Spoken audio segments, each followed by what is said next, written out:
Olá, boa tarde, pessoal. Boa tarde, gente. Tudo bem? Bem, boa tarde. Olá, tudo ótimo e vocês? Tudo Tudo bem. jóia. Legal, esperando uns minutinhos a gente já inicia. Tranquilo.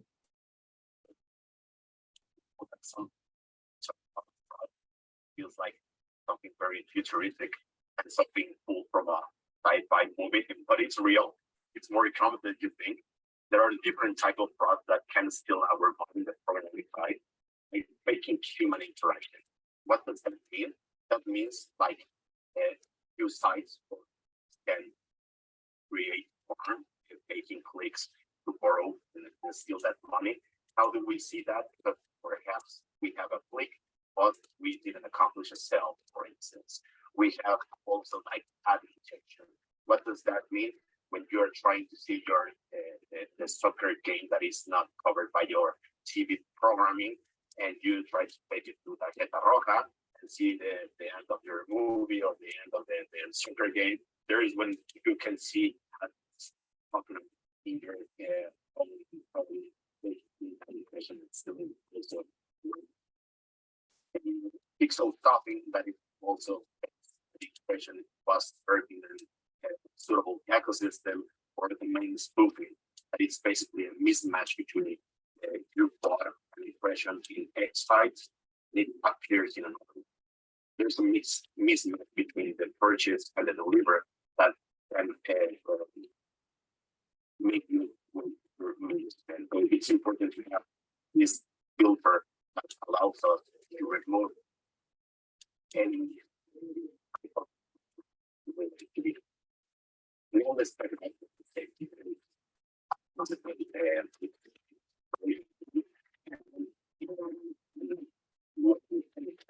can be blocked, and what does that mean? There's a difference between brand safe and brand suitability.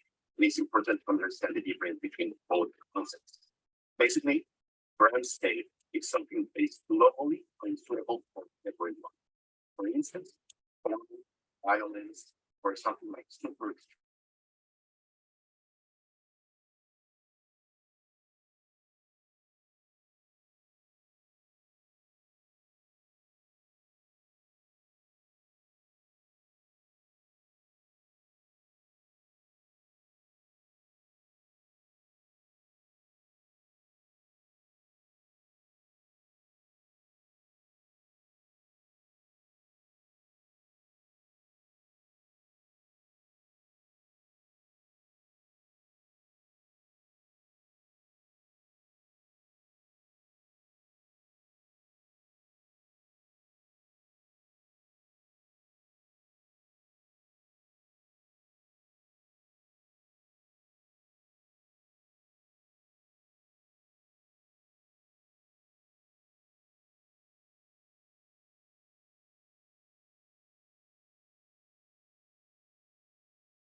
Oi, pessoal, boa tarde, Ana Carolina, boa tarde, Regiane, tudo bem? Olá, tudo bem? Ai, eu Tudo estava bem. com problema de conexão aqui, agora deu certo. Ai, Boa que bom. tarde. Esperar mais uns Tarde. minutinhos, a Boa Virgínia, a gente tarde, já boa tarde. inicia? Então, a Virgínia, na verdade, eu falei com a Malu ontem e a Malu me confirmou que ela Ah, participaria, então perfeito. tá? Mas acho que se você puder, se você tem um contato dela fácil, não sei se você tem ela, se quiser mandar uma mensagem para ela, só para confirmar. Perfeito. E aí, enquanto isso, pessoal, eu vou colocar aqui no chat todos os artigos dessa sessão, porque aí vocês já podem ter acesso.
Só mais uns minutinhos, pessoal.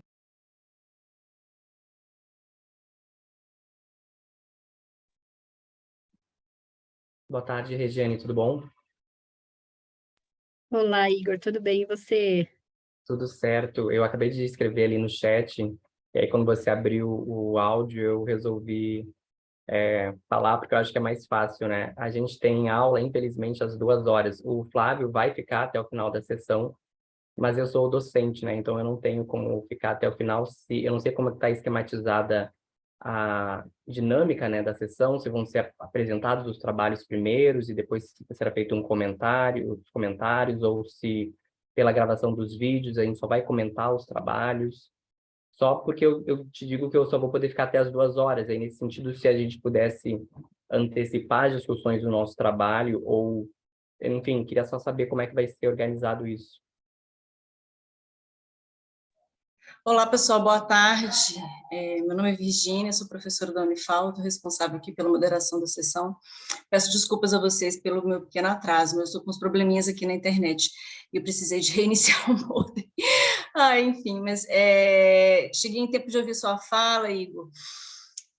Se a Regiane e o Jair estiverem de acordo, eu acredito que seria bom. Eu estive em outras sessões essa semana em que foi adotada a estratégia de que os trabalhos fossem apresentados sequencialmente e que depois a gente fizesse a discussão conjunta. Eu achei que foi bem produtivo, porque às vezes a gente reparte muito, né? Se a recomendação é de que sejam as apresentações de 8 minutos, e a gente discuta 8 minutos cada trabalho e ao final faça uma discussão. Mas a gente acaba não conseguindo fechar em 8 minutos, às vezes, a discussão de um trabalho. Aí acaba que os primeiros são mais discutidos, o que fica por último quase não se discute, não é? Então, se vocês estiverem de acordo, eu gostaria de propor essa dinâmica, que eu acho que vai de encontro ao que você está apresentando aí também, e compreendendo aí as suas questões de horário, a gente pode antecipar a discussão, sim, a gente começa discutindo o trabalho de vocês. Ótimo. Então, no caso, a gente apresentaria os 4 e aí depois poderia começar com nossa discussão. Seria isso? Isso, pode ser, que aí dá certinho, né? A gente fica com a meia hora aí, mais ou menos, inicial para essas apresentações, e depois a gente já começa discutindo de vocês. Obrigado. Eu que agradeço. Jairo e Regiane, gostariam de colocar Oi. Não, acho que perfeita, professora. Acho que você, né? Você é a dona aqui. Você é quem manda. A gente só obedece Imagina. aquilo que você coloca. Eu vi agora que acho que a Regiane, acho que caiu a conexão dela, né? Não Deixa, tá aparecendo mais aqui. exato, ela Caído. deve ter caído. São essas questões de internet, né? Que às vezes deixa a gente na mão, mas enfim. Tá bom. No final das Então, contas, deixa tudo dá só. certo. Então, Boa peraí que tarde eu a vou. todos. Boa tarde, Carla. Oi, Carla, boa Eu tarde. também estava caindo, não ouvi o que Igor estava falando, que minha internet está bem estável também.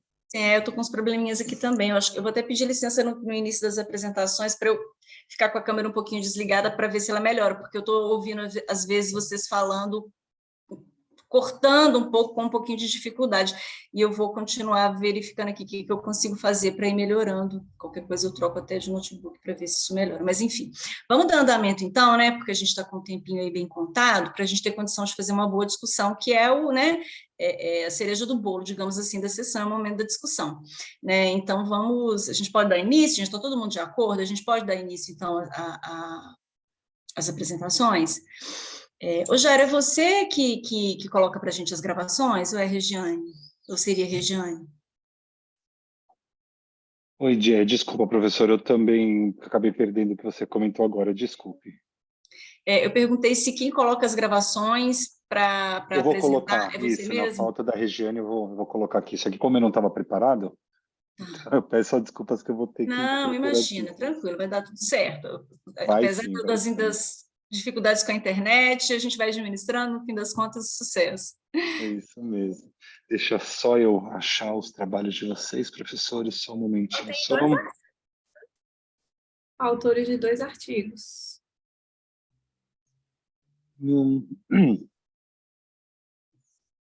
Comportamento organizacional. Tá bom. Muito bom, vamos.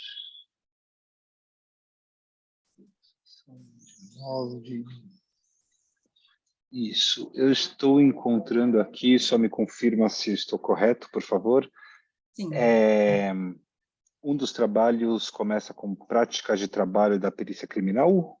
Ou não? Sim, é justamente o trabalho do Igor que ele pediu para debater primeiro, então a gente pode começar apresentando ele primeiro, então, para ficarmos coerentes aí com o cronograma. Perfeito. Então tá bom. Deixa só eu. Isso aqui. Deixa eu ver se eu consigo.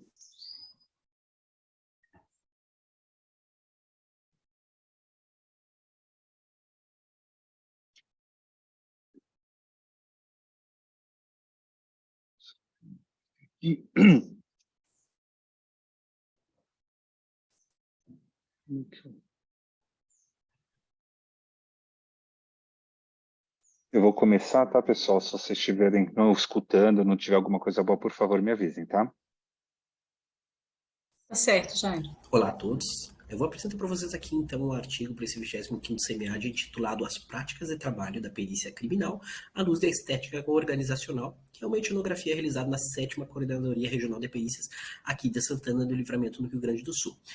Esse artigo é da minha autoria, junto com o professor Dr. Igor Batista de Oliveira Medeiros, da Universidade Federal do Pampa.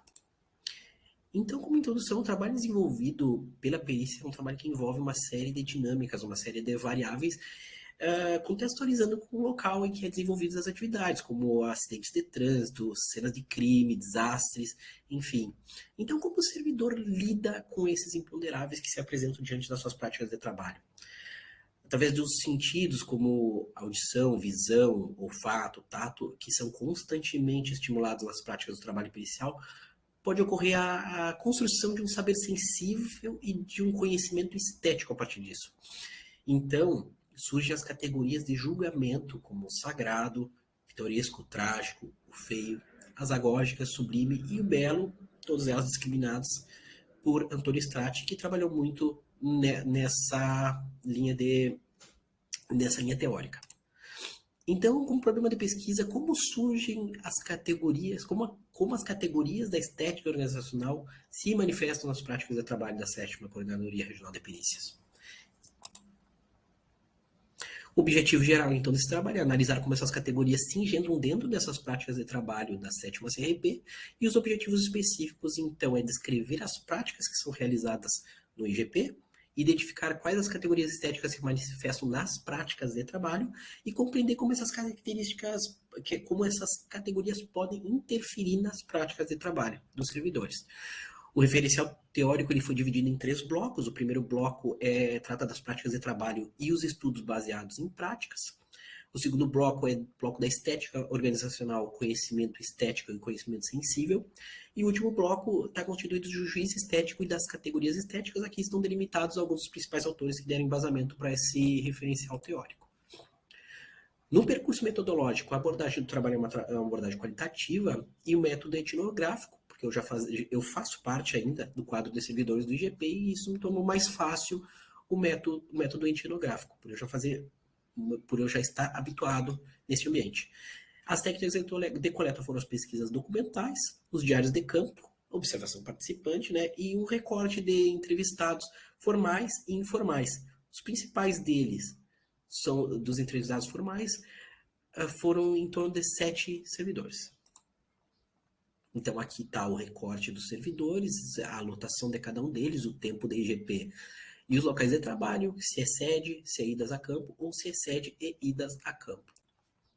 Então, na análise dos resultados, nas práticas de trabalho desempenhadas no IGP, o trabalho é muito dinâmico, como eu já tinha relatado anteriormente, e se tratando também de local de crime, é muito comum se deparar com situações que já não foram deparadas anteriormente.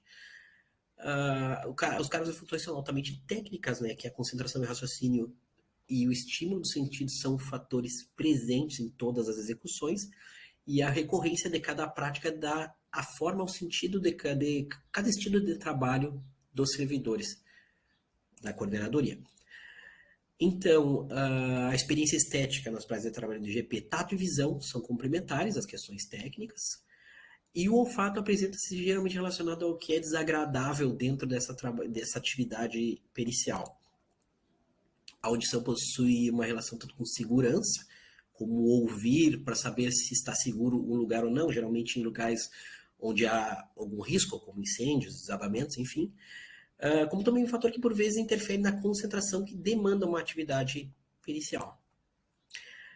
O impacto das categorias nas práticas de trabalho do IGP, a categoria do feio e do trágico são as categorias que mais causam impactos no servidor. O feio na vida organizacional muito relacionado aos cheiros presentes nos locais, como corpos queimados, putrefação, enfim. E aqui tem um relato de um servidor que diz: prefiro fazer 1000 locais de coleta de digitais do que um corpo em estado de putrefação. A categoria do trágico também toma forma através dos espelhamentos da vida particular, quando o servidor, quando se depara com algum atendimento, ele consegue fazer uma associação com aquela vivência que ele já teve. Isso causa bastante impacto no servidor. E quando o atendimento envolve crianças, esse impacto do trágico, dessa categoria estética do trágico, ele é potencializado dentro das práticas. Então, a categoria das agógicas também surge quando o ritmo de trabalho ele é alterado conforme a característica do local, quando o local demanda um ritmo diferente. Cada local demanda um ritmo diferente do decorrer das atividades dentro da coordenadoria. Já a categoria do belo tem relação com a boa convivência entre os colegas e a confecção de um trabalho bem feito é relatado como a parte bela de um trabalho pericial.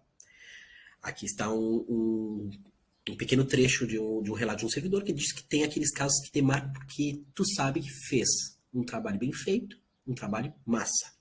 Isso também tem esse outro lado do nosso trabalho. Ainda a categoria estética do cômico, ela aparece, e por incrível que pareça, aparece bastante dentro das atividades periciais e pode surgir em virtude das categorias estéticas do trágico e do feio. Existe essa relação, uma puxa a outra. E o humor no trabalho da perícia torna-se o contrabalanço para amenizar as questões relacionadas às categorias mencionadas anteriormente. Quando você se depara com uma situação muito complicada, muito triste, às vezes o humor se faz necessário para contrabalancear essa parte difícil de uma análise técnica do trabalho pericial. Então, por fim, a categoria do sagrado surge quando o trabalho pericial possui uma relação com questões de natureza religiosa. Eu tenho aqui 2 relatos dos servidores que exemplificam bem como a gente precisa mexer nisso com respeito, viu? O servidor se referindo a um colar de umbanda encontrado junto a um corpo de uma vítima.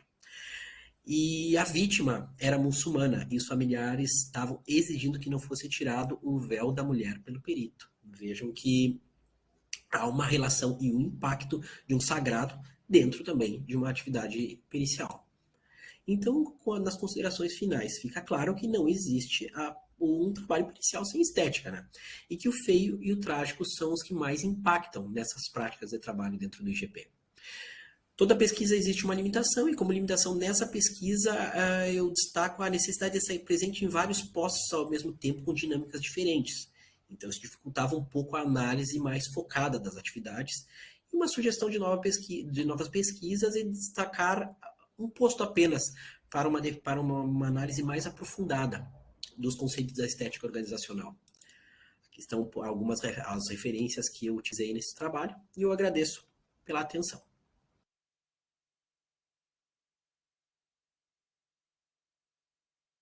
Legal, muito bom, pessoal.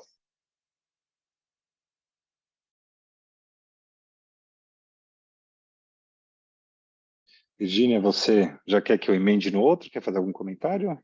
Sim, eu acho que a gente já pode ir seguindo nessa sequência, a gente faz as apresentações, vamos aproveitar bem o tempo, porque aí depois a gente fica com, né, com o máximo de tempo possível para a gente conversar, vamos fazer eles bem emendadinhos aí um no outro. Então, perfeito, tá bom. Eu vou apresentar agora o Felicidade de Trabalho, né? Tiago, Sou feliz. Oi, claro. pode colocar o Ana Carolina e Carla, que é o primeiro, porque a Tá Carla bom. também não vai poder demorar muito. Não tem problema, já estou colocando esses Tá bom, outros números, tá bem? que o terceiro e o quarto não se importem. Vamos lá. Sim, estou aqui. Eu sou coautora do Felicidade no Trabalho. Mas Ah, pode tá ser bom. o seu depois, tranquilo. Perfeito, obrigado.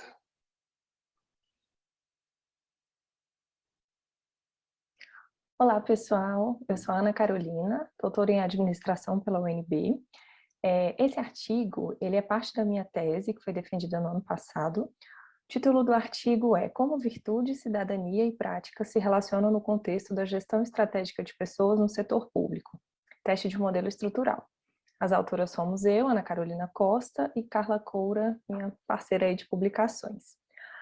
Bom, esse estudo, ele teve como premissa de que há indícios na literatura de que as virtudes organizacionais são pressupostos para uma melhor percepção das práticas de gestão de pessoas, que, por sua vez, devem cooperar para que os comportamentos de cidadania organizacional aconteçam.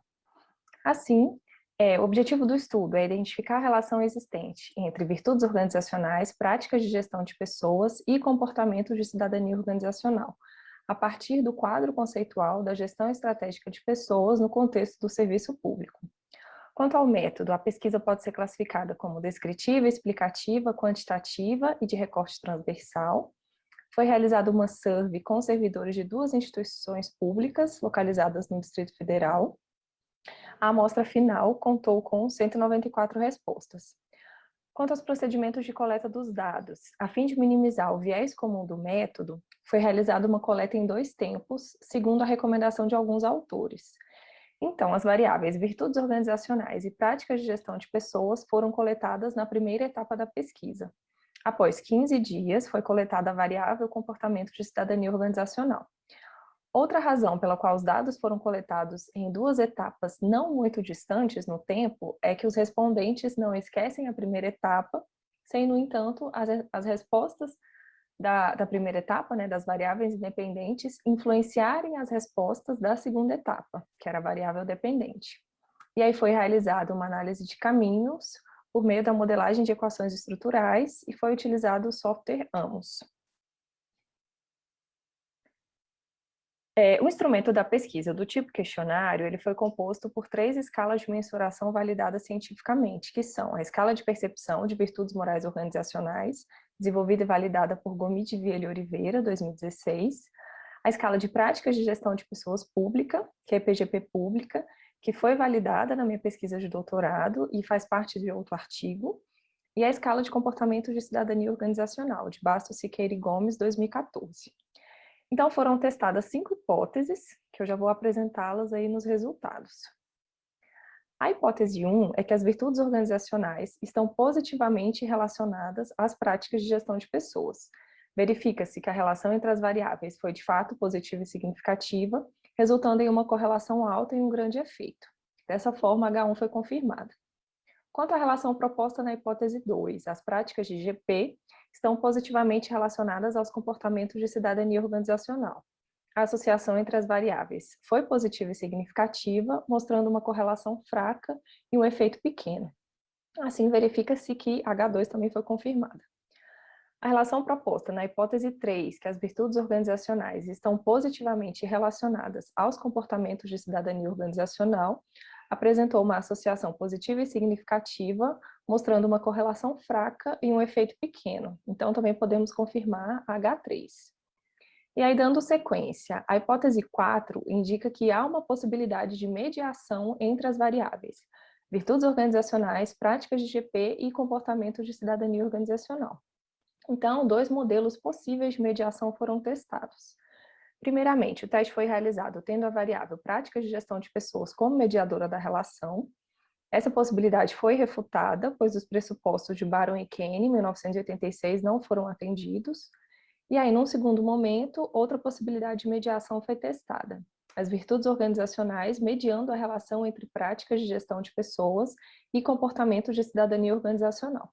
Novamente, as condições recomendadas por Baron e Kane, em 1986, não foram atendidas. Então, a hipótese 4 foi rejeitada. E aí, a fim de explorar de maneira mais minuciosa as possibilidades de associações entre as variáveis, que constitui o principal objetivo desse artigo, tendo os comportamentos de cidadania organizacional como variável dependente, partiu-se para a análise de preditores individuais, por meio dos fatores das variáveis. E aí foi elaborada a hipótese 5. As práticas de gestão de pessoas são melhores preditoras dos fatores de comportamento de cidadania organizacional do que os fatores de virtudes organizacionais. Pode-se inferir que a prática de treinamento, desenvolvimento e educação é a melhor preditora para o fator sugestões criativas. E a prática de relacionamento é a melhor preditora para a divulgação da imagem organizacional, apresentando um pequeno e um médio efeitos. Infere-se, portanto, que a hipótese 5 foi confirmada. Quanto à discussão, implicações, limitações e agenda, já quanto às contribuições acadêmicas, esse é um modelo ainda não explorado pela literatura, que é a influência conjunta entre as 3 variáveis do estudo. Também, o estudo buscou preencher uma lacuna na literatura quanto à carência de estudos de variáveis da psicologia positiva no contexto de organizações públicas. Quanto às implicações gerenciais, o estudo poderá inspirar gestores para incentivarem a prática de elementos da cultura corporativa, como as virtudes organizacionais, além de promoverem uma gestão de pessoas estratégica, porque assim podem incitar nos colaboradores o surgimento de comportamentos de cidadania organizacional. Já em se tratando de contribuições sociais, conjectura-se que contextos de trabalho que concebam propósitos enobrecedores, especialmente na promoção de ambientes de trabalho mais saudáveis, implicarão em melhores relacionamentos organizacionais e em um atendimento mais efetivo à sociedade em geral. O estudo apresentou algumas limitações, uma delas diz respeito à impossibilidade de generalização dos resultados, porque a amostra é não probabilística. Assim, sugere-se a realização de estudos nas diversas esferas e poderes do setor público, para confirmar os resultados encontrados. Ainda, estratégias de pesquisa multimétodo também são bem-vindas, visto que permitirão uma compreensão dos resultados para além dos números. Podem ser propostos também mais estudos para identificar preditores de comportamento de cidadania organizacional, visto o fraco poder de predição das variáveis antecedentes aqui selecionadas. Bom, na conclusão, a pesquisa alcançou seu objetivo e mostrou que há uma associação positiva entre as variáveis e também que as práticas de gestão de pessoas são preditoras mais fortes de comportamentos de cidadania organizacional do que as virtudes nas organizações. Os resultados chamam a atenção dos gestores públicos para que reconheçam a importância de estimular as virtudes nas práticas nas organizações, considerando a sua influência na percepção das práticas de gestão, a fim de conduzir a níveis cada vez mais elevados de comportamentos positivos no local de trabalho, como os comportamentos de cidadania organizacional. Aí aqui estão as referências utilizadas nessa apresentação. Obrigada pela atenção de todos. E aqui estão os nossos contatos. O Instagram do grupo de pesquisas e também o endereço do blog.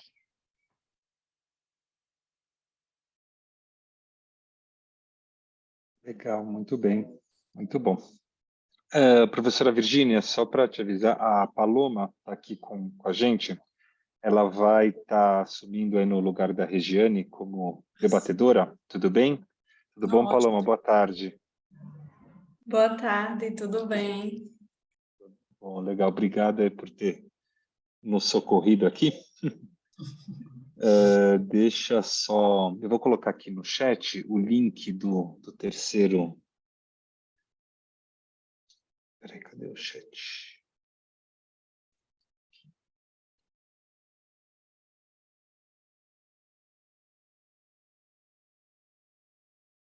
Ah, não, peraí, não, esse aqui é o... Desculpa, esse aqui é o PDF. Desculpa. Isso, agora sim. Paloma, você consegue... Esse é para compartilhar agora? Isso, exato. A professora Virgínia, ela preferiu passar os 3 vídeos na sequência e deixar um debate só para o final, né? Eu já passei 2 vídeos, só está faltando esse agora. Na verdade, falta mais um além desse, que são 4 trabalhos, não é isso? Então, mas o do modelo relacional da Denise, eu não tenho o vídeo dele aqui, tá? E pelo menos a E orientação... ela não está presente? Não está presente, e a orientação que a gente tem é que quando não tem o vídeo no modelo só virtual, né? No modelo virtual, quando não tem o vídeo, ele não é apresentado. Bom, mas ela também não está, acho que, nem presente também, né? Então, não. Que pena, mas tudo bem. Então, É. vamos para o último, então. Legal. Paloma, obrigado.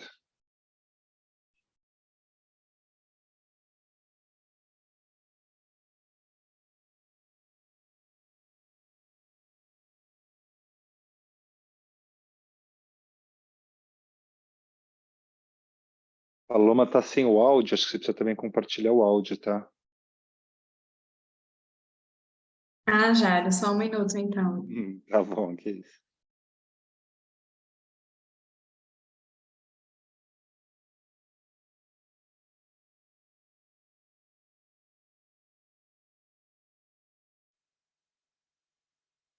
Olá, meu nome é Caroline Lourenço da Silva e vim aqui falar sobre o trabalho Sou Feliz, Por Isso Estou Aqui, uma proposta de um modelo conceitual sobre felicidade do trabalho.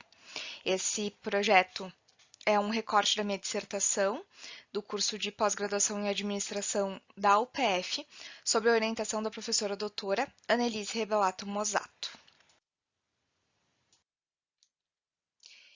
Então, o tema desse trabalho ele partiu de que as empresas elas se preocupam com a felicidade e o bem-estar dos seus trabalhadores e assim elas propiciam um clima organizacional que estimula um sentimento de satisfação, de engajamento e de comprometimento organizacional afetivo. Esse sentimento de satisfação ele leva os trabalhadores a desempenharem suas atividades com uma maior qualidade, maior comprometimento, maior criatividade. Nos últimos 10 anos, a felicidade no trabalho ela vem sendo estudada na área de administração. Ela vem numa proposta também da psicologia positiva por Seligman, tá? Mas os primeiros estudos dentro da área da administração voltados especificamente para a felicidade do trabalho, elas são de Fisher, de 2010. Então, antes disso, se era estudado sobre felicidade, né? Na verdade, felicidade em si não é um tema muito novo, ele vem desde da época aristotélica, assim, do entendimento de felicidade hedônico e eudaimônico, né? E sempre se estudou a felicidade na filosofia, na biologia, na psicologia, né? E agora, nos últimos anos, na área da administração. Então, dentro do Brasil, são poucos ainda as publicações, né, sobre esse tema de felicidade do trabalho, justamente por ele ser bastante jovem, assim, né? Existem, sim, pesquisas em andamento, mas ainda poucas publicações, né? Com base, então, isso do entendimento também do que é felicidade, né? Que é uma resposta positiva ou negativa então a felicidade como um todo, né, que afeta o nível de satisfação da vida humana. Quando a gente trata de felicidade no trabalho, a gente segue muito por essa linha também, né? E a nossa proposta aqui, dentro desse projeto, dessa dissertação, é justamente propor um modelo de felicidade no trabalho, um modelo conceitual, então botar o nosso tijolinho na construção aí desse grande construto ainda que está em andamento. Né? Justamente por ser difícil encontrar e conceituar a felicidade no trabalho, né, nas principais linhas de estudo da área de negócios, então existe estudo sobre felicidade, mas muito na área da psicologia, mas felicidade do trabalho dentro da área de negócios ainda são poucas as publicações. Geralmente eles são associados e sinonimizados como bem-estar no trabalho e satisfação no trabalho. Esses sim construtos bem mais maduros, já existentes e bastante estudados, mas elas não entram ainda, não se entra num consenso sobre uma definição sobre felicidade no trabalho muito clara, né? E termos como felicidade e bem-estar, eles acabam sendo intercambiáveis, assim, dentro da literatura, sendo que não necessariamente eles signifiquem a mesma coisa. Então, com base nisso, a gente traz o problema, que é tomando como uma base da literatura sobre felicidade e felicidade de trabalho, o que significa felicidade no trabalho e seus antecedentes, né?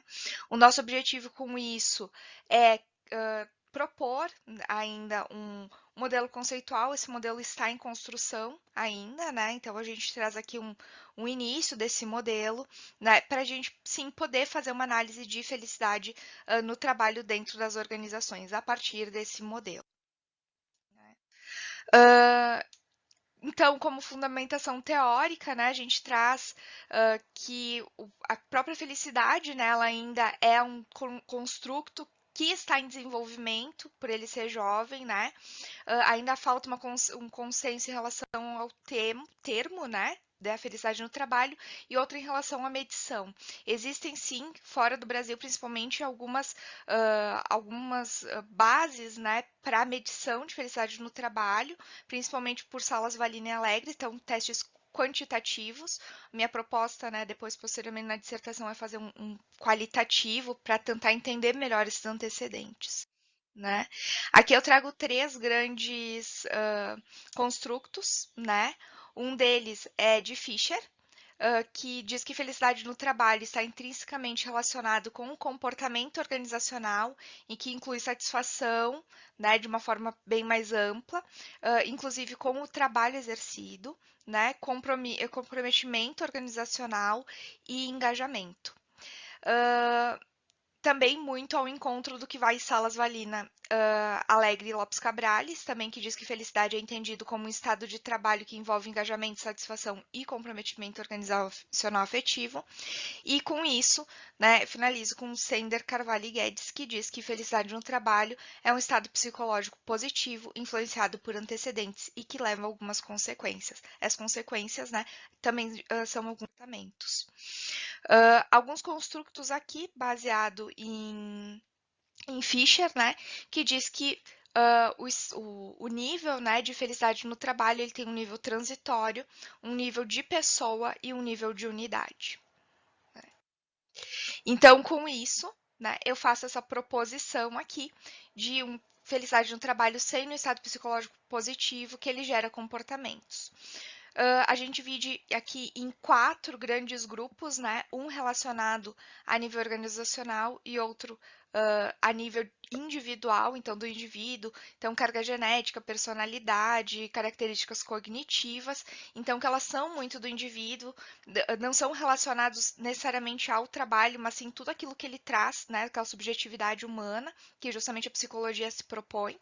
E dentro da organização, então, em 3 níveis. A nível organizacional, que a gente entra em segurança psicossocial, né, segurança psicológica, a renda, né, comprometimento organizacional afetivo, realmente, a cultura e valores organizacionais e práticas e políticas de gestão de pessoas que englobam, né, tudo aquilo que faz com que o trabalhador seja engajado na empresa, seja comprometido, etc. Né?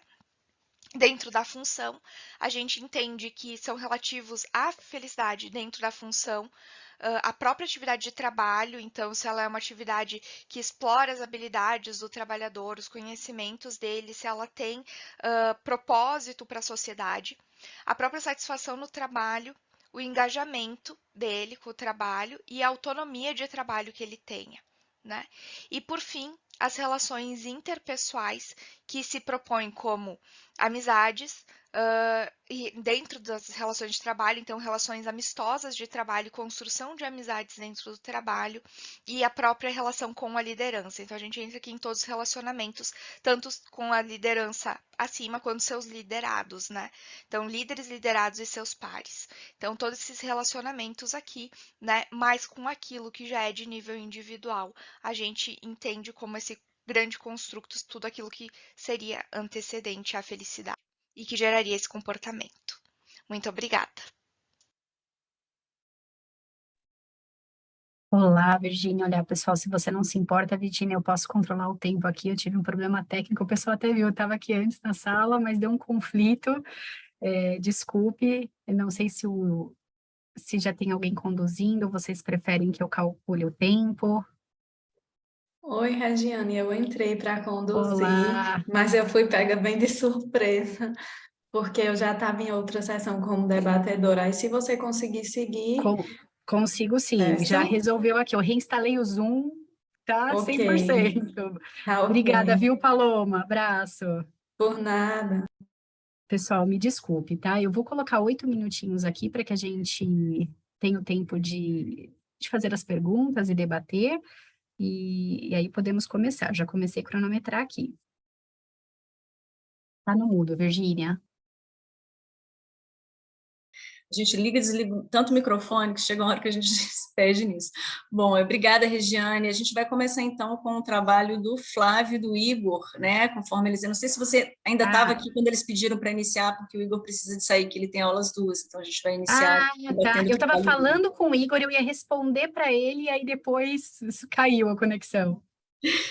Foi, e aí a gente fez esse acordo de começar discutindo o trabalho deles, assim. Bom, eu queria iniciar, eu vou falar algumas coisas, se você quiser interromper, colocar alguma coisa, Regiane, tá? Fica à vontade, a gente vai fazendo um bate-papo bem aberto aqui, porque eu acho que a ideia é isso aí, né? É um bate-papo mesmo, um debate, eu acho que é assim que a gente consegue enriquecer mais aqui a nossa sessão. Primeiramente, eu queria, parabenizar a todos, né, assim, os trabalhos da sessão muito interessantes, e mais especificamente aí ao Flávio e ao Igor, porque eu vou dizer a vocês, assim, foi um trabalho que me surpreendeu, que me provocou um pouco de tudo isso que vocês falaram, que os peritos, que o pessoal que trabalha ali sente. Eu vou dizer que, assim, quando eu fui lendo aquelas falas, eu meio que me transportei para ali. Então, assim, achei um trabalho muito interessante, e até uma coisa que eu fiquei pensando, né, à medida que eu fui lendo o trabalho, eu fiquei pensando que em algum momento isso ia estar presente, porque, assim, vocês colocam muito bem, né, de que os estudos em estética ainda são escassos, né, de fato, né, não são muito vistos, embora sejam relevantes, muito interessantes, mas uma área, portanto, plena de possibilidades aí, né, para se trabalhar. Mas uma coisa que eu observei também, eu não sei se eu estou enganada, porque não é um público com o qual eu tinha trabalhado antes, tenho a impressão de que os servidores que trabalham em perícia também são um público muito pouco explorado nas pesquisas, ou é uma impressão minha? Pode falar, Flávio, que você está no IGP, então... A pergunta é o seguinte, que se o público pericial é um público pouco pesquisado, é isso? O trabalho da perícia em si? Eu acredito que sim. Eu acredito que sim, porque quando eu estava no processo de construção desse artigo para submeter ele, para conseguir o grau de administrador, enfim, eu consegui muito poucos artigos que tivessem a perícia relacionada, pouquíssimos. E com estética, praticamente nenhum. Então, realmente eu confirmo que é pouco explorado mesmo, e por isso aproveitei a oportunidade, como eu sou servidor do Instituto Geral de Perícias, e a ideia da construção desse alinhamento com uma estética organizacional e um trabalho pericial, achei genial, foi a ideia do professor Igor, e foi assim que começou esse trabalho. Virginia, eu queria complementar, porque quando o Flávio chegou até mim para eu orientá-lo, eu pensei assim, nossa, esse já é um tema perícia criminal, né? Uma coisa que nunca imaginaria eu, como professor de administração e tal, assim, passar por esse universo. E aí a gente foi na literatura e a gente encontrou 3 artigos somente da professora Neuza Cavedon, que é uma professora consagrada já nessa área de etnografia, de antropologia, né, dentro da administração, e em que ela, já aposentada, resolveu fazer pesquisas no IGP lá de Porto Alegre. E aí, só que os temas dela não passaram especificamente por estética, e eu falei assim, olha, Flávia, a gente pode pegar isso aqui que a Neuza já começou, e a gente pode explorar nessa ideia da estética organizacional, que é um tema também que é pouco explorado academicamente.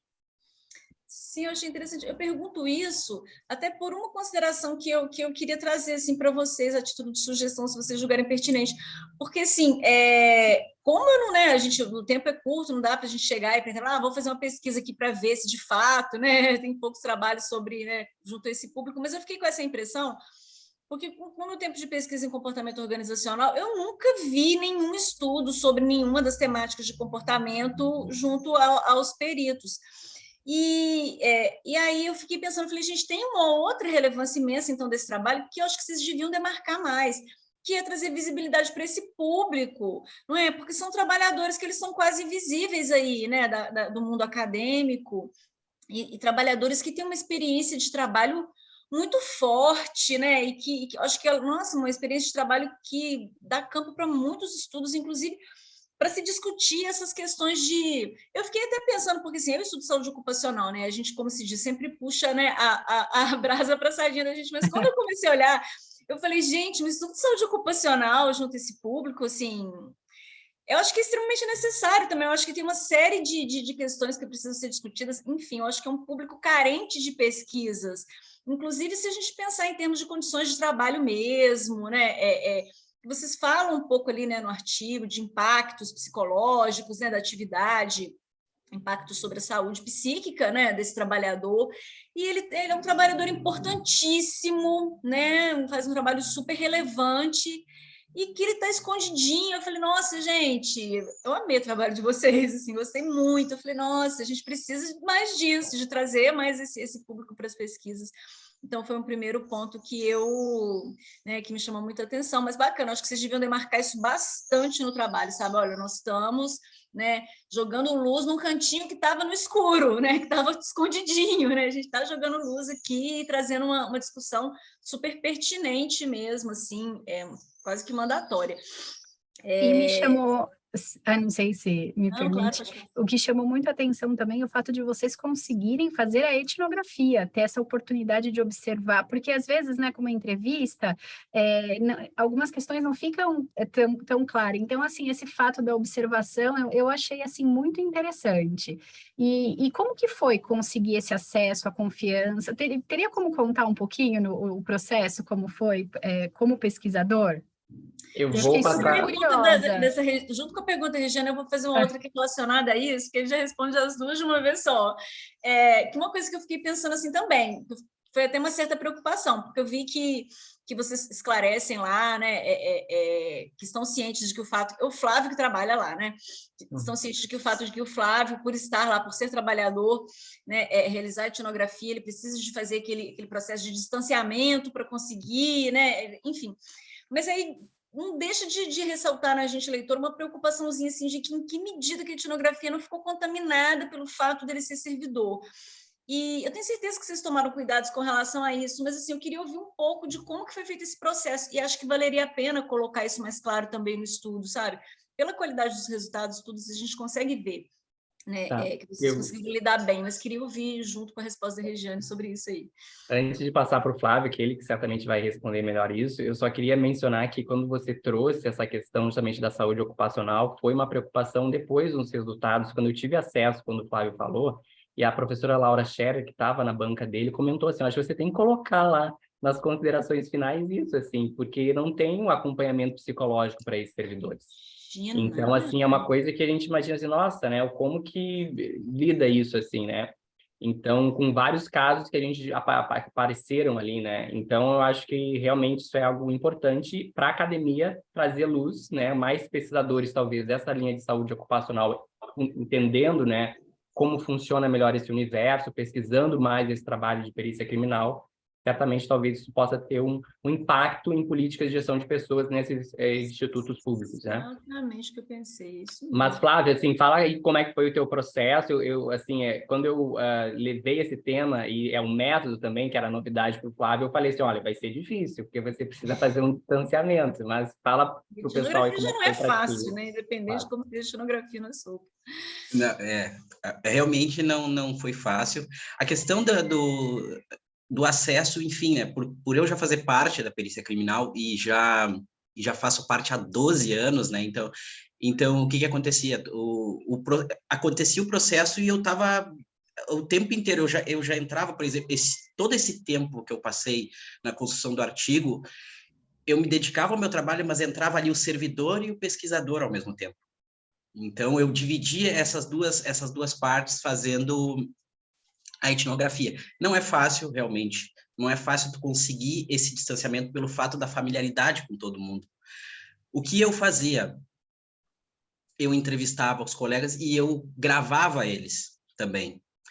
E eu tinha aquela primeira percepção do que eles estavam me falando no momento, porque a gente viaja bastante quando a gente vai fazer atendimentos, tem atendimentos na nossa cidade, mas a gente viaja muito e tem muitas horas de conversa nesse inteirinho entre um atendimento.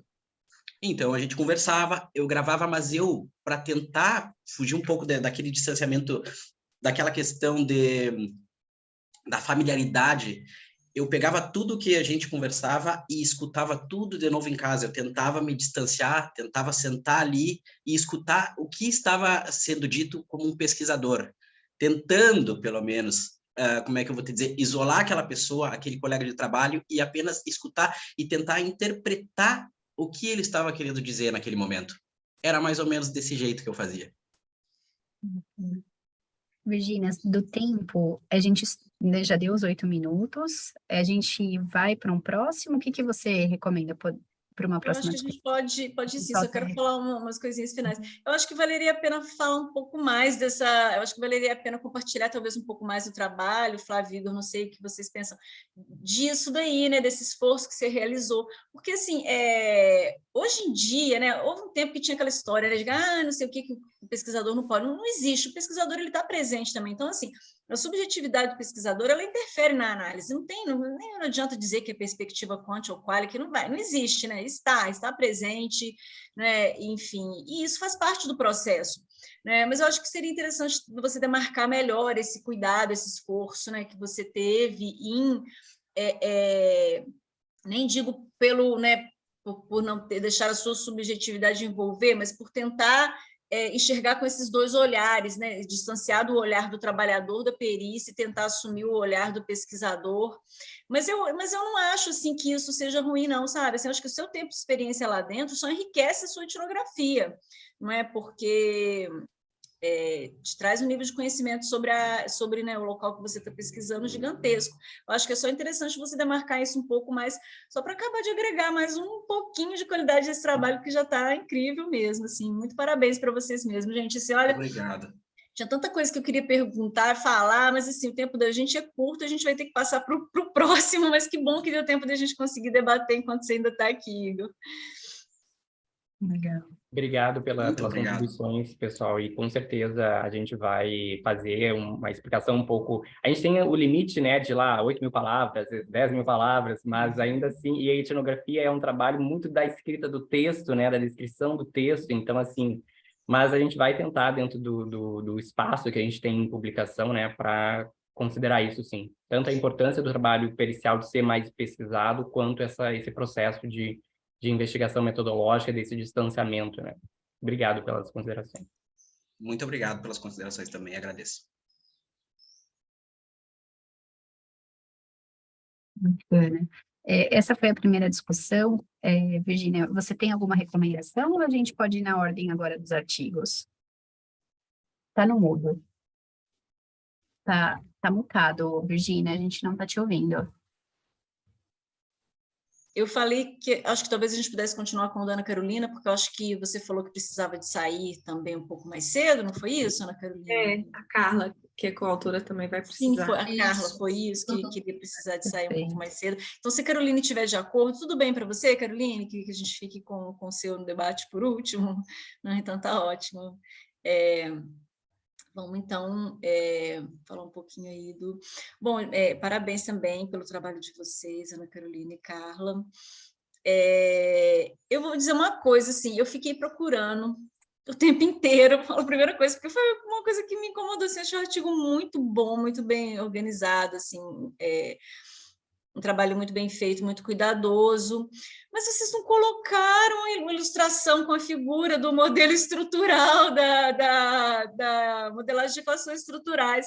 Depois que eu li, porque primeiro que a gente está lendo, né, a gente fica até envolto no texto, aí eu falei, gente, eu até voltei, falei, será que essa figura passou batida, que eu estava tão distraída no texto que a figura passou batida e eu não olhei?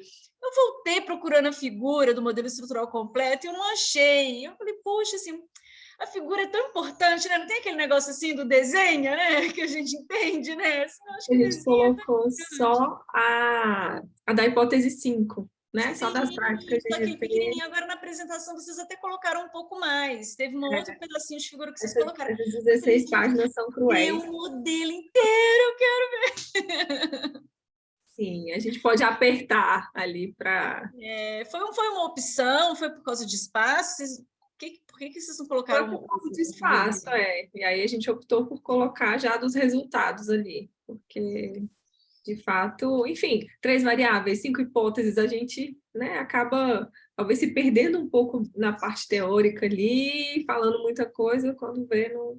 Realmente divagando aqui, eu acho que, inclusive, talvez seja por isso que hoje algumas revistas têm optado por não pedir referencial teórico, né, na apresentação dos artigos e pedir que seja condensadas as informações de referencial na introdução. Porque existe o limite de páginas e, às vezes, a gente, por se delongar em revisões aí de literatura que todo mundo já conhece, né, resgatando materiais que outras pessoas já conhecem, a gente deixa de trazer o que é a contribuição principal do estudo, né, o que o estudo está inovando, né, o que ele está trazendo que a gente não tinha visto antes. Fiquei sentindo falta disso, mas tudo bem. Só queria entender mesmo o que era a razão, mas foi o número de páginas, tá super tranquilo. Eu fiquei, agora uma dúvida mesmo, assim, né, que vocês apontam, né, quando vocês estão lá no último parágrafo da primeira página, né, vocês indicam, né, porque vocês vão justificar, né, a escolha desse estudo, e aí vocês indicam uma lacuna que é apontada, né, por um estudo, né, e esse estudo parece-me que... deixa eu até olhar aqui direitinho. Acho que até da Gisela Demos, de uma outra autora. Acho que é da Natália Fogassi, se não me engano. É isso mesmo? Né, que vocês citam lá no finalzinho eu me perdi aqui onde é que estava o PDF aqui, eu acho que eu fechei ele sem querer. E aí, eu senti, falei, puxa, mas...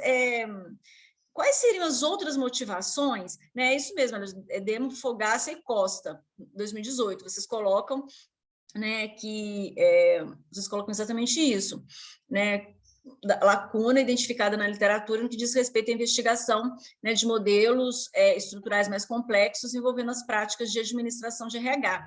Né? Bom, não há dúvida, né, da relevância e da importância da contribuição do trabalho de vocês, mas fiquei pensando assim, essa foi a única motivação, né, da qual partiu o interesse por desenvolver esse trabalho? Foi somente a leitura desse estudo?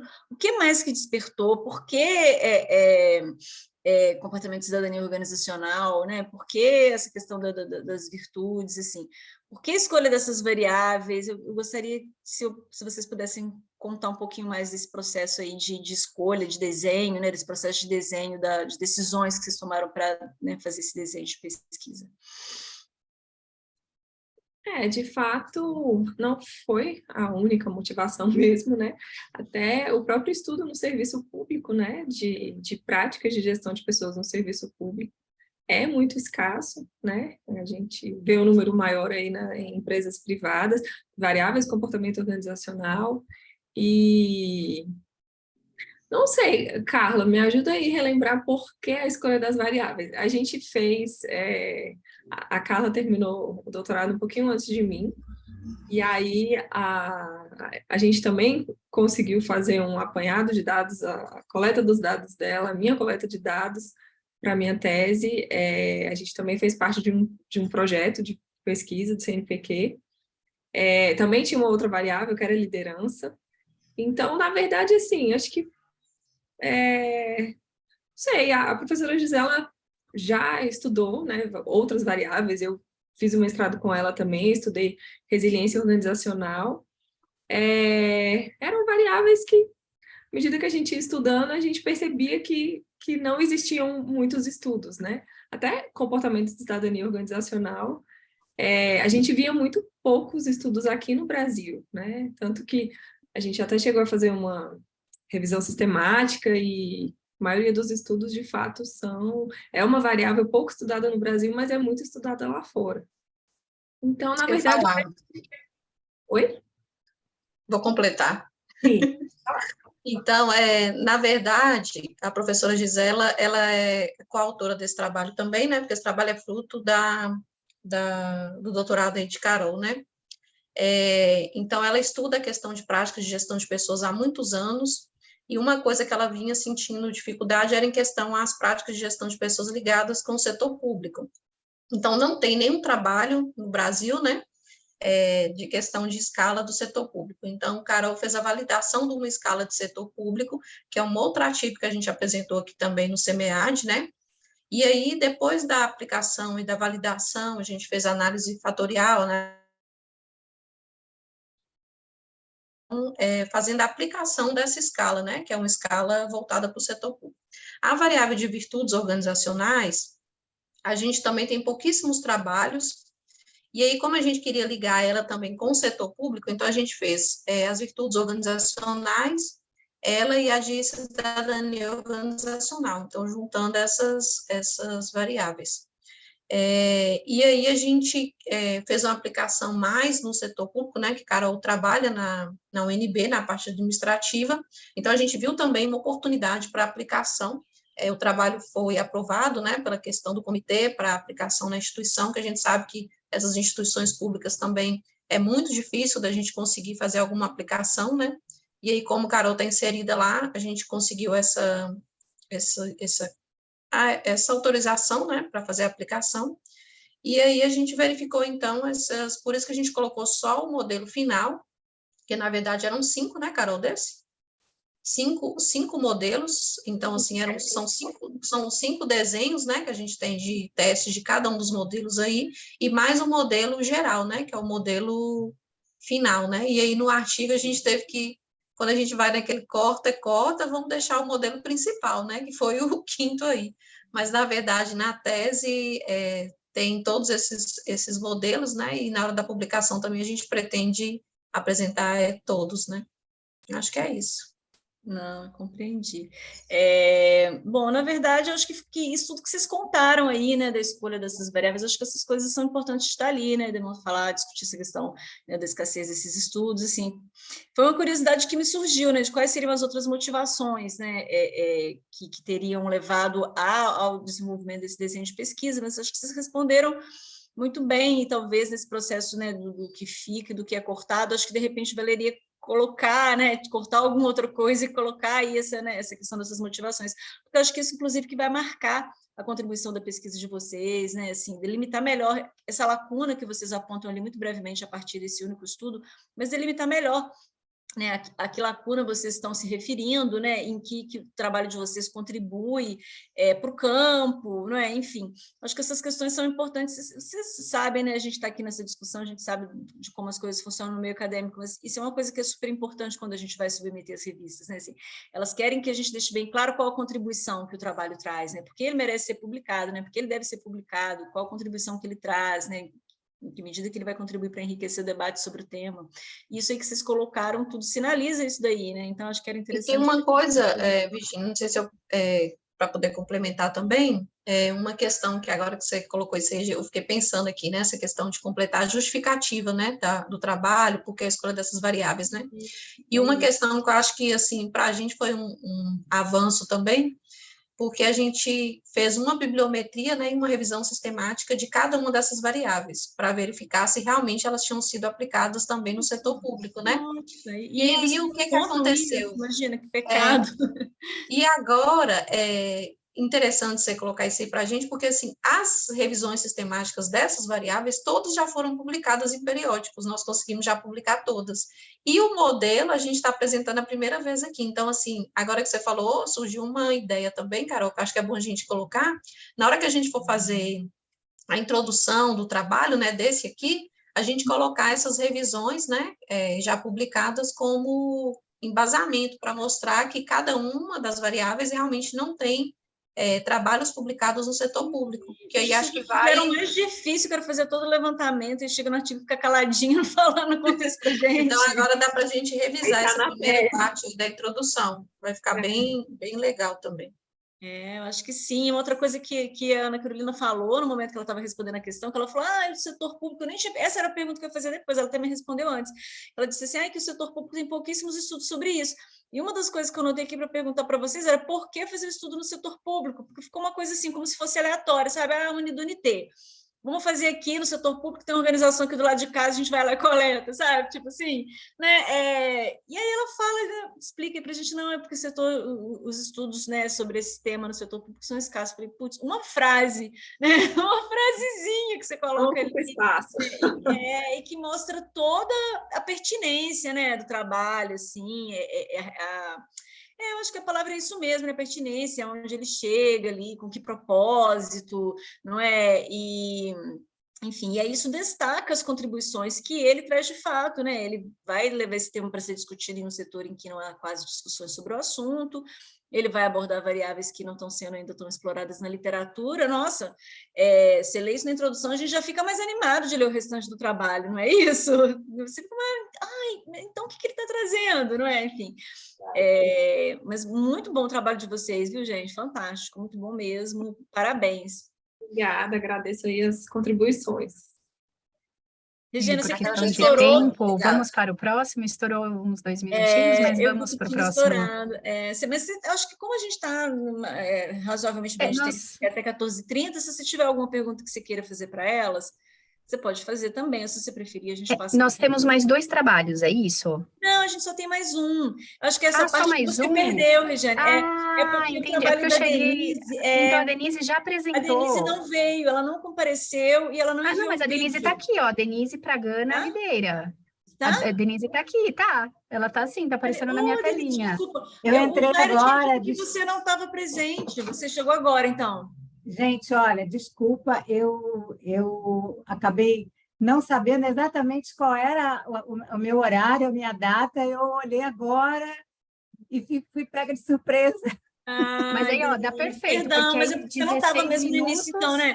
Porque eu rodei aqui, né, procurando o seu nomezinho, não achei. Desculpa. E eu vi que o meu vídeo não entrou, eu não sei se é porque eu passei um pouquinho de 8 minutos. Pois é, Denise, eu acredito que ele não chegou, porque o Jairo não está mais aqui, né, Regiane? Ele saiu. Mas eu tenho o vídeo dela aqui, quer que coloque? Porque que aí eu não sei, vai ser 8, não sei, questão do tempo. Eu não sei, porque o Jairo, ele disse que ela não tinha enviado o vídeo. Eu enviei. Quando o vídeo não era enviado, o procedimento é que o trabalho não é apresentado. Isso foi o que o Jairo tinha falado no início. É o modelo relacional entre fatores de comunicação interna e organizacionais, não é? Sim. Eu enviei o vídeo pela plataforma. Eu não sei se é porque ele passou um pouquinho de 8 minutos. Será que isso foi desconsiderado? Acho que a gente poderia fazer assim, então, né? Em virtude desses contratempos, para a gente não quebrar completamente a dinâmica, eu acho que a gente poderia seguir com o debate, né? Porque o que aconteceu foi o seguinte: Denise e Regiane não estavam presentes no início, quando a gente discutiu. A gente fez a proposta, só contextualizando aqui para a gente dar continuidade e buscar administrar da melhor maneira possível esse contratempo. No iniciozinho, quando a gente foi começar aqui a sessão, a gente combinou de fazer todas as apresentações, né, de que o Jairo colocasse para rodar todas as apresentações gravadas, e a gente fizesse debate ao final, né, porque aí, enfim, facilitaria essa administração de tempo. E então ele disse que só tinham 3 trabalhos, eu senti falta do trabalho da Denise, ele falou, não, ela não está presente, ela não enviou o vídeo, então por isso... Eu mandei. Aí ele disse, então por isso ele não vai poder ser apresentado. Aí como você não estava realmente presente, eu falei, então ela não deve ter se inscrito no evento, enfim, continuamos o processo, né? E aí a proposta era fazer essa discussão ao final. Como você chegou agora, Denise, vai ser muito importante sim, a gente quer te ouvir, vamos colocar então, já que tem um vídeo, peço desculpas por esse transtorno, né? Não sabia, realmente não estou de posse dos vídeos, deve ter acontecido algum equívoco aí.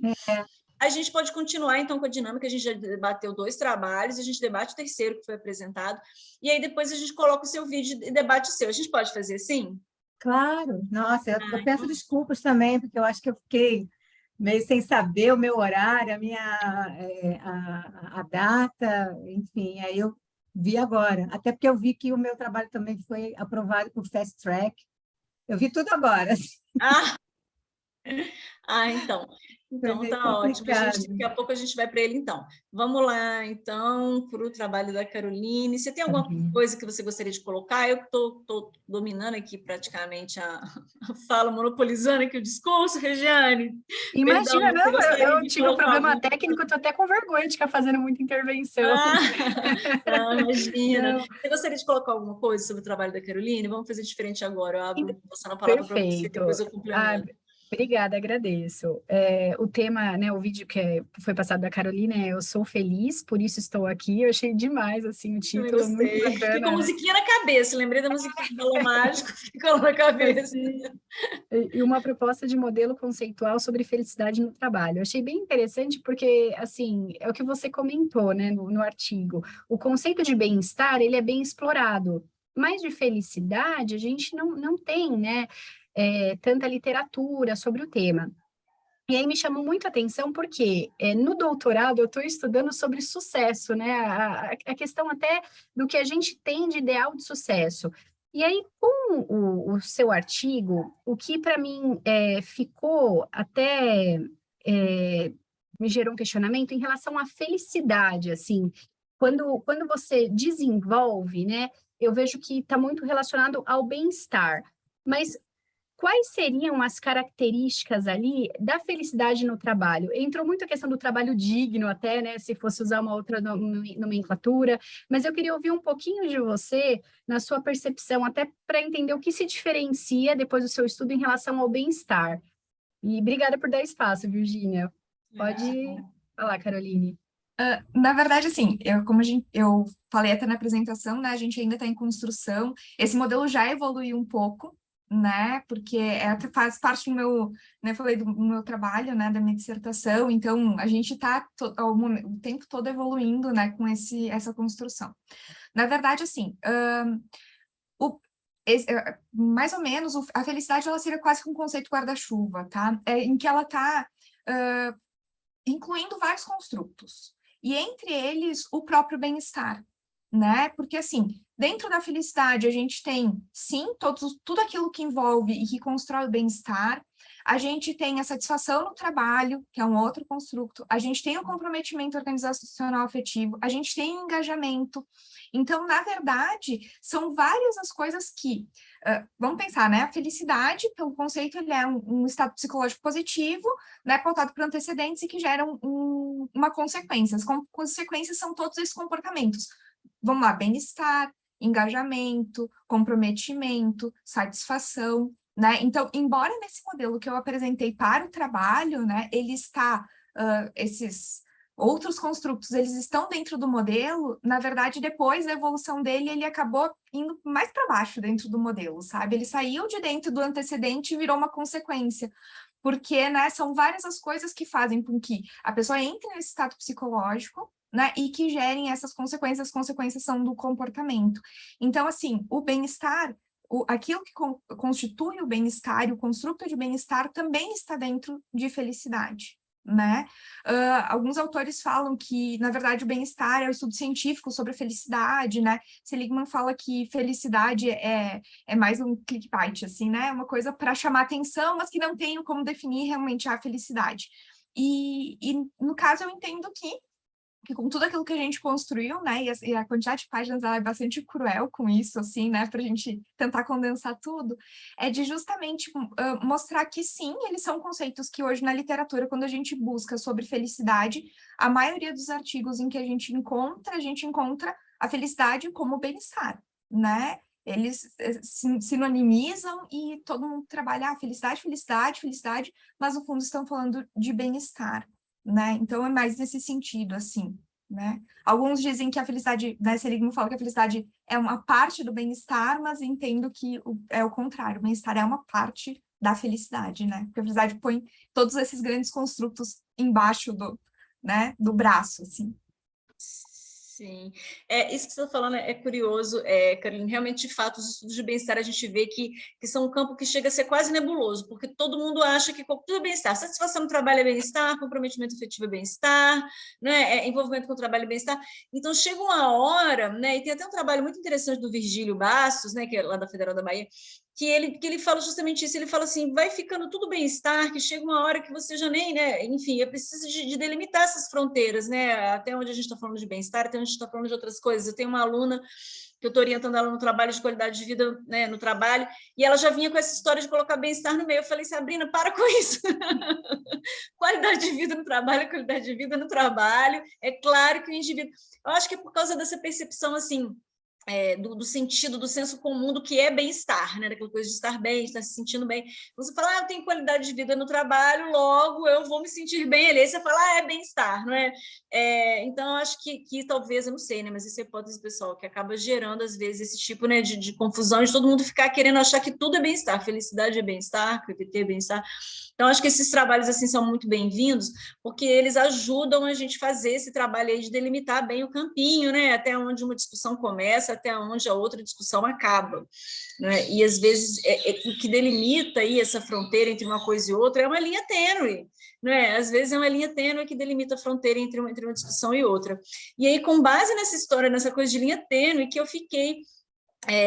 eu vou dizer que eu fiquei no início, assim, um pouco perdida com a problematização, assim, depois de ler o trabalho, o restante do trabalho, principalmente depois de ouvir a sua apresentação, né, e aí você falando que, né, que o trabalho está no começo e tal, que ele está fazendo, né, revisão, né, você está fazendo a revisão sistemática que você falou, de literatura? Na verdade, já foi feita, já foi até publicada. Na verdade, uma revisão bibliométrica, né? A gente já fez, já até fez uma publicação referente. Então. E à medida que você foi contando a história, foi falando isso agora, aí eu fui me situando melhor, né? O que eu senti, assim, eu achei que a problematização apresentada nesse artigo, achei que ela ficou muito ampla, assim, pode parecer bobagem, mas são pequenas coisas, assim, que fazem diferença. Por exemplo, vocês colocam o que significa felicidade no trabalho, quais são os seus antecedentes. Falei, gente, isso é um mundo, né? Isso é um mundo. Claro que para poder desenhar um modelo é uma coisa ampla, mas, assim, pequenos detalhes, por exemplo, eu acredito que, assim, quais são os seus principais antecedentes, né, que têm sido evidenciados na literatura, né? Já é muito amplo, mas já não contextualiza um pouco melhor, porque eu demorei a entender, inclusive no início eu fiquei até pensando se o estudo era empírico ou se ele não era, né, empírico, se ele é um estudo teórico, porque só o que significa felicidade, quais são os seus antecedentes, fiquei pensando, né, pode ser o que significa felicidade para um grupo de trabalhadores, né, quais são os seus antecedentes junto a esses trabalhadores, né, então acho que ficava interessante deixar bem demarcado desde o início, que é um esforço de levantamento de literatura, né, sobre o assunto, em cima do qual vocês pretendem aí verificar, examinar quais são os principais antecedentes que emergem dessas análises, porque é o que vai conseguir ser levantado.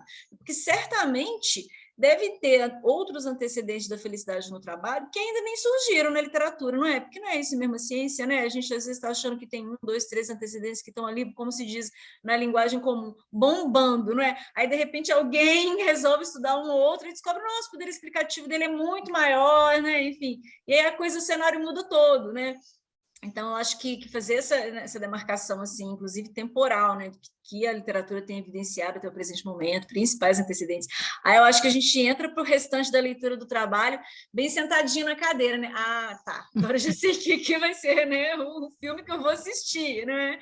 E aí a gente consegue, né, enfim, se situar melhor mesmo, mas, assim, o que eu foi basicamente isso, e achei muito interessante o exemplo dos outros trabalhos, assim, achando essa sessão fantástica, eu gostei muito de tudo que eu li, os trabalhos muito bons, e, assim, eu digo a mesma coisa do que eu estava falando para os outros trabalhos, é uma pena que o tempo que a gente tem é escasso, né, que as sessões são curtas, porque cada trabalho desse dava para ficar 1 hora discutindo cada um, e ainda era pouco, não era? Mas parabéns pelo trabalho e boa sorte aí na continuidade. Espero que vocês consigam publicar logo o modelo completo para que a gente possa ter aí essa área um pouquinho mais enriquecida. Eu brinco que eu já estou no modelo 85.1, assim, né? A gente vai cada dia, vou tirando, e daí surgem 1 milhão de coisas, né? Mas, como eu falei, ele é uma evolução, né? A gente já, só para finalizar aqui, eu já qualifiquei, né, esse trabalho. Depois da qualificação, vieram também sugestões da própria banca, que a gente foi incorporando ao trabalho, foi mexendo um pouco, né? As melancias, assim, foram se ajeitando, né? Nos seus lugares. Então, assim, é muito importante para a gente também trazer esses trabalhos para discussão, porque também não existe quase nenhuma publicação no Brasil, é muito difícil, né? Publicação sobre esse tema. Tudo que a gente encontrou de publicação no Brasil se refere a bem-estar. Quando a gente busca sobre felicidade, tem, mas muita coisa se refere a bem-estar ou satisfação, né? Bom, N sinônimos, né? A gente acaba encontrando, assim, para as definições. Então, é importante a gente trazer isso para tentar evoluir, né? Ouvir as considerações de tudo, né? Porque eu estou levando esse tema em vários eventos, assim, já participei de vários eventos sobre o tema, justamente para ver o que né, as pessoas estão enxergando também sobre esse assunto, a minha né? impressão, eu não sei, assim, porque eu não tenho muita leitura de felicidade no trabalho, mas, assim, dos estudos que eu faço de satisfação, uma coisa que tem caminhado no sentido de uma maior convergência é de que satisfação no trabalho é um dos indicadores de bem-estar. Aí eu acho que a coisa fica bem resolvida, porque satisfação é um construto, o bem-estar é outro, mas satisfação é um dos indicadores, então mostra que é uma relação. De repente, felicidade caminha para esse sentido, né? De se apontar como um dos indicadores, né, de bem-estar no trabalho, não sei, mas isso aí é mais uma hipótese que eu estou levantando. É por isso que a gente está tentando exatamente como eu brinquei outro dia na outra sessão que a gente estava na terça-feira, a gente vem aqui para o SEMEAD e fica colocando pulga atrás das orelhinhas dos autores. As moderadoras ficam fazendo esse papelzinho de ficar colocando pulga atrás da orelha dos outros. É ótimo, né? Mas tá bem, Caroline, parabéns. Obrigada. Forte aí na continuidade do trabalho. Vamos agora para a Denise, né? Vamos agora super Vou correndo. compartilhar o vídeo. E debater o que a gente Perfeito. conseguir, Denise, mas vamos lá. Deixa eu só ver aqui. Acho que tá com áudio, pessoal? Não, então deixa eu só voltar aqui. É porque na hora que eu vou compartilhar... Ah, perfeito, já resolvido aqui. Agora vai. Ana Videira, e vou apresentar neste vídeo os principais pontos do artigo que eu submeti e foi aprovado para o SEMEAD 2022. Vou compartilhar aqui a apresentação para facilitar as explicações. Bom, o título do artigo ficou o modelo relacional entre fatores de comunicação interna e vínculos organizacionais. Destaque para a comunicação afetiva e o papel do líder imediato. Este artigo ele foi desenvolvido com base na minha tese de doutorado, defendida no primeiro semestre deste ano pela Escola de Comunicações e Artes da Universidade de São Paulo, sob a orientação da professora Maria Aparecida Ferrari. Bom, introduzindo o artigo, eu trouxe que o interesse sobre os vínculos organizacionais e suas diferenças vem se destacando pela emergência do tema, no contexto atual de flexibilidade e precariedade no trabalho. Eu pesquisei e percebi que, enquanto a produção teórica sobre vínculos organizacionais se encontra legitimada nas áreas da psicologia, administração e sociologia, ainda há muito por desenvolver e consolidar na área da comunicação organizacional. A partir daí, formulei a pergunta de pesquisa, que norteou a pesquisa, que foi: quais são os fatores relacionados ao processo de comunicação interna que influenciam os vínculos organizacionais, mais especificamente, comprometimento, entrincheiramento e o consentimento entre trabalhadores e suas organizações empregadoras, com o objetivo de propor e validar um modelo que relacione tais construtos a partir da percepção de profissionais de comunicação organizacional e funcionários de setores administrativos de 4 grandes organizações que atuam no Brasil. Para o referencial teórico, destaquei alguns conceitos sobre comunicação organizacional estratégica, iniciando pelo fato de que as organizações emergem de interações que ocorrem transversalmente, de baixo para cima, de cima para baixo, horizontalmente. Isso significa que, na verdade, as organizações são produtos de processos contínuos de comunicação e de geração de sentido dentro do conceito de comunicação constitutiva da organização. A partir deste conceito, trago o fato de que é possível afirmar que a comunicação organizacional é o processo que visa obter o equilíbrio sustentável entre os objetivos estabelecidos pela alta liderança e as expectativas daqueles que compõem a organização, na busca de uma rede sistêmica que permita uma satisfação de ambos os lados, públicos e organização, aqui especificamente falando do público interno. Para que os processos comunicacionais contribuam para criar ambientes e espaços relacionais, é necessário que a comunicação atue para este fim. Mais especificamente, atue para criar ambientes abertos à escuta, ao diálogo e ao reconhecimento. Sobre os vínculos estudados, né? Primeiramente, trazendo que vínculo é compreendido como tudo aquilo que ata, liga ou aproxima dois objetos, no caso, trabalhadores e suas organizações empregadoras. O comprometimento organizacional é um vínculo exclusivamente afetivo e manifestado pela crença e aceitação dos valores e normas, esforço em prol dos objetivos estabelecidos e contribuição ativa para o alcance de metas organizacionais por parte dos trabalhadores. Já o vínculo do entrincheiramento, que se estabelece entre o indivíduo e a organização, não inclui desejo e sim necessidade. E o termo consentimento deve ser utilizado para tratar o vínculo entre o trabalhador e a organização em uma relação de subordinação que se estabelece entre empregador e empregado. Bom, a minha metodologia seguiu esses itens que aqui estão colocados. Primeiramente, foi uma pesquisa de natureza exploratória e explicativa, com a combinação de instrumentos de pesquisa quantitativa e qualitativa, tendo como unidade de análise a influência da comunicação sobre os vínculos organizacionais.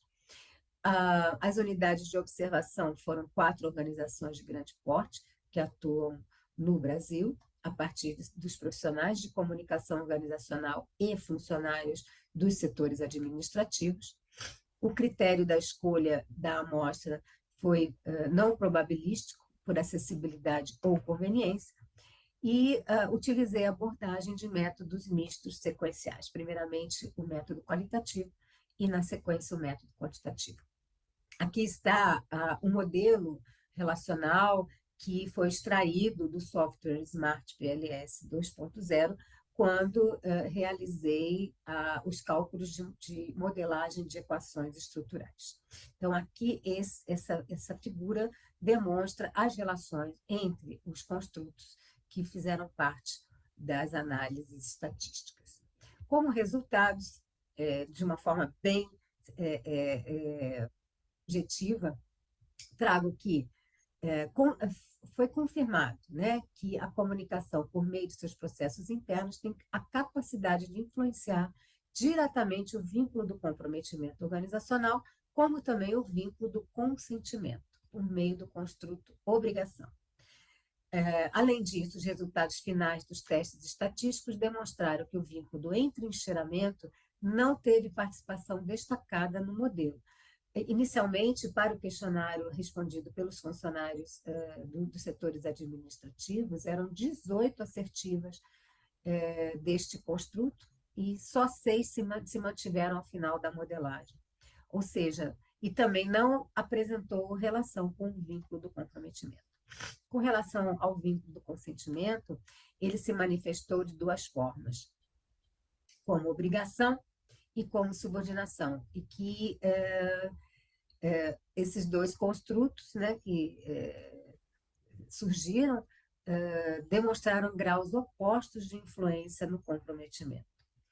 De todos os achados que emergiram ao longo da trajetória metodológica, alguns se destacaram pela forte evidência científica que apresentaram a partir da metodologia empregada e a partir desta figura, que na verdade representa a modelagem de equações estruturais, eu vou trazer os principais pontos de conclusão. Em primeiro lugar,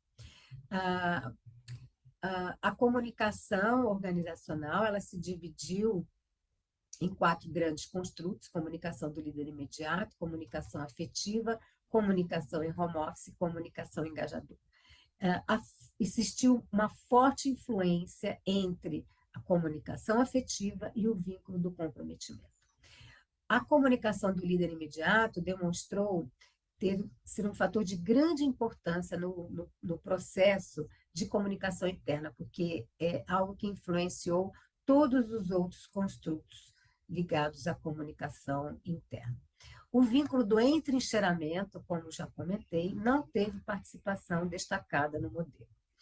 O vínculo do consentimento, aqui, o vínculo do consentimento, ele se dividiu em duas dimensões, a dimensão da obrigação e a dimensão da subordinação.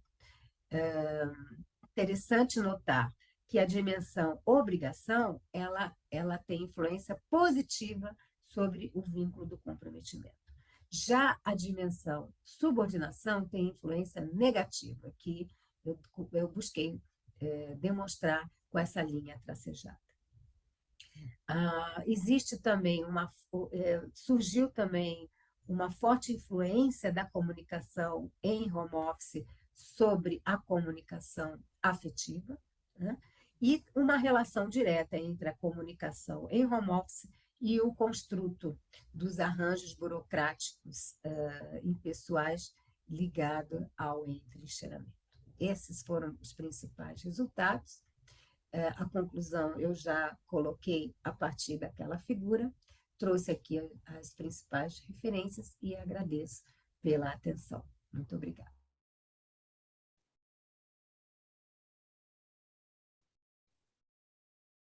Jane, obrigada por você ter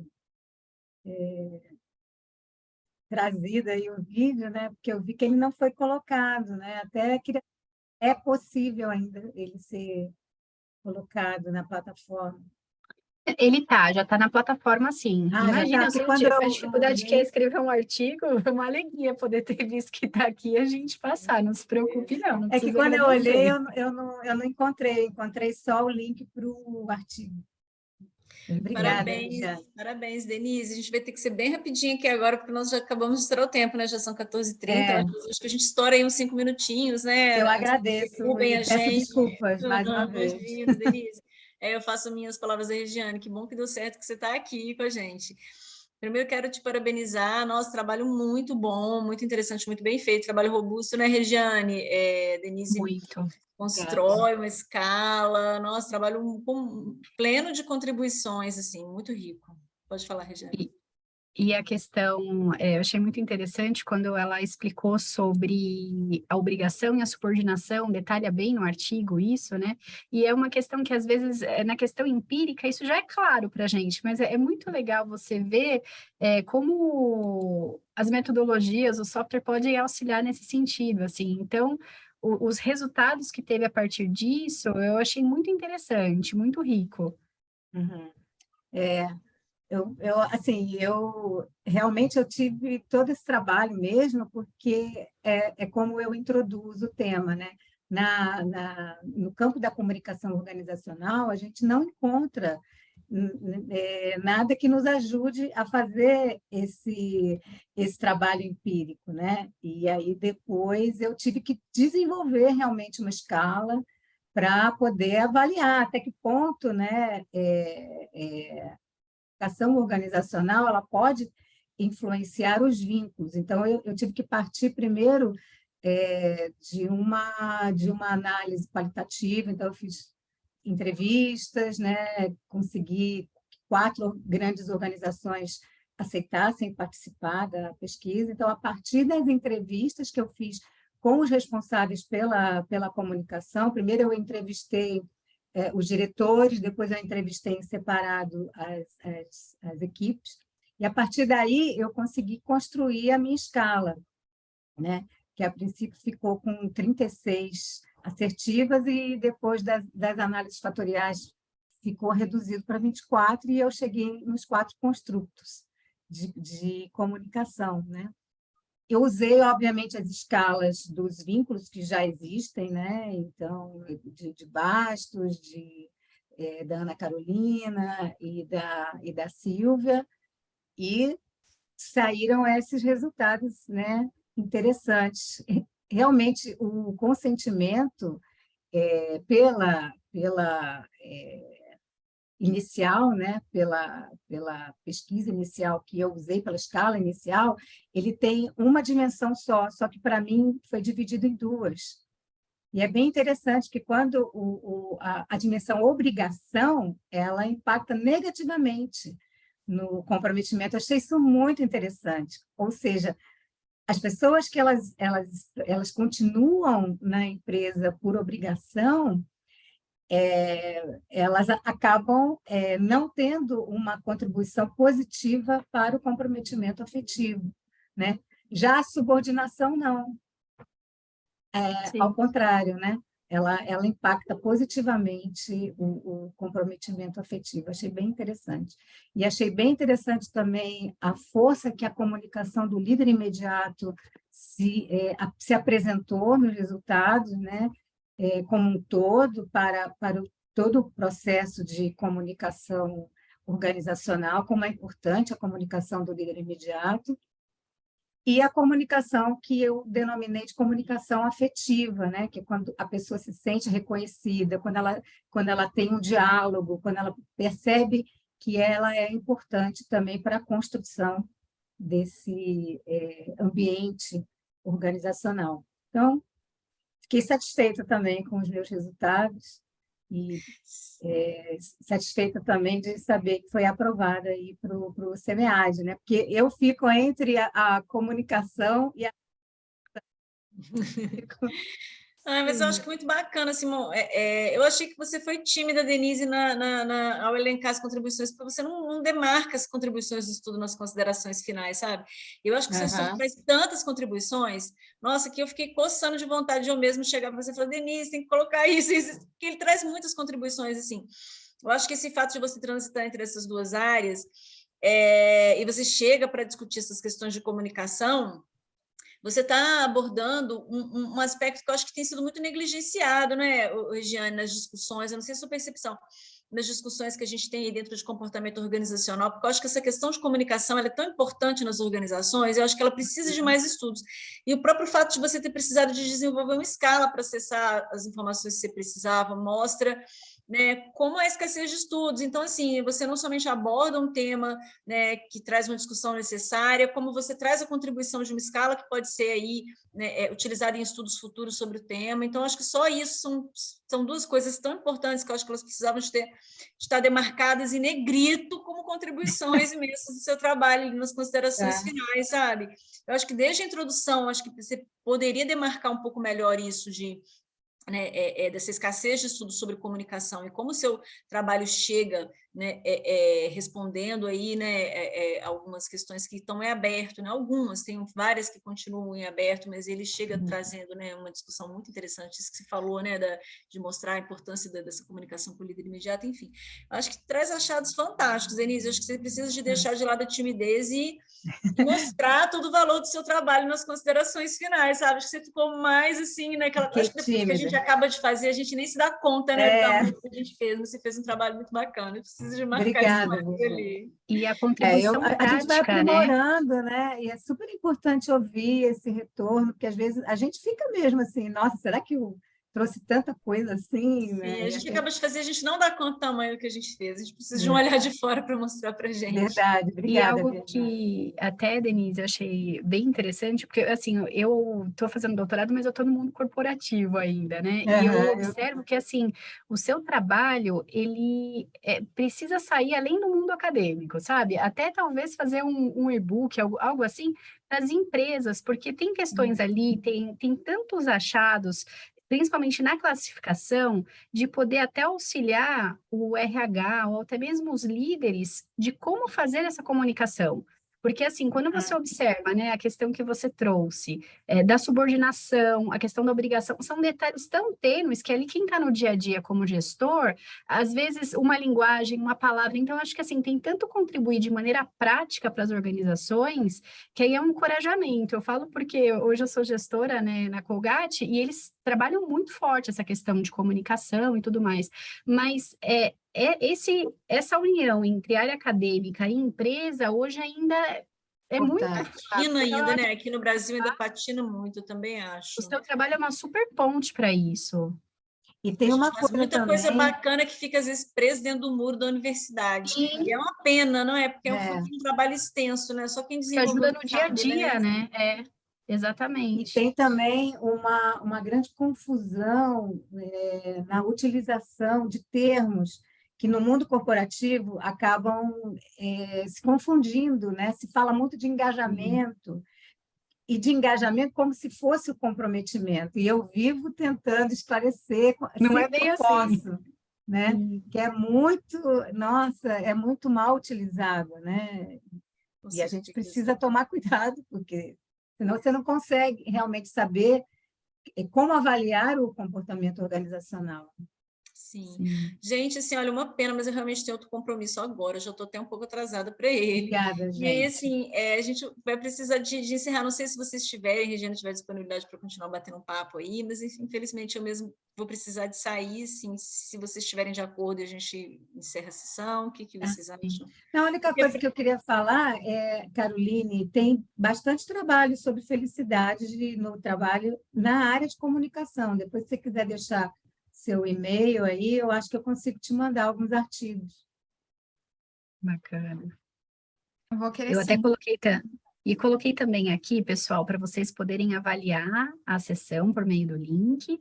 E também abaixo tem o link para o networking. Não sei se essas salas caem, não sei como que é Em administrado algum isso. momento ela fecha, por isso também a gente precisa de Se encerrar, quiser senão a gente entrar não consegue também, nem tem dar um tchau, link eles aqui. cortam a gente. Sim. Bacana.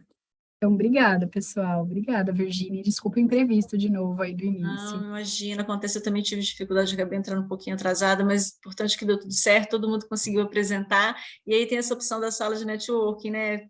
Caso vocês queiram continuar lá, trocar algumas figurinhas. Gente, muito obrigada, foi um prazer poder estar aqui com vocês hoje à tarde. Um grande abraço para todo mundo. Obrigada.